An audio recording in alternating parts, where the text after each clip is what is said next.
अभिमान अयोध्या है, सामाजिक समरसतों का उत्तम पैगाम अयोध्या है। तीन बंधुओं जिसका शासक उसका नाम अयोध्या है।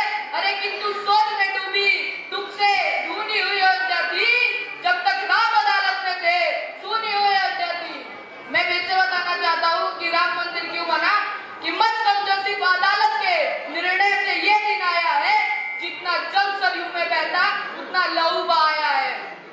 मैं अपनी आखिरी कविता प्रस्तुत करना चाहता हूँ, जो कि गीतराज जटायु जी पर है। जब सीता जी का हरण हुआ, रावण उन्हें लेके जा रहा था, तब कैसे गीतराज जटायु जी ने अपने प्राणों की आहुति देकर सीता जी के प्राणों की रक्षा की थी। मैं उस पर एक कविता सुनाना चाहता हूँ कि भेष बदलकर छली दशानंद पर कुटी के द्वार खड़ा, भिक्षा न दे ही देवी का स्वर निकालता था कपटी मुखड़ा। जो ही जगजननी ने दहली बाहर कदम बढ़ाए, हर्षित था दुर्भाग्य मगर सौभाग्य सभी पछताए।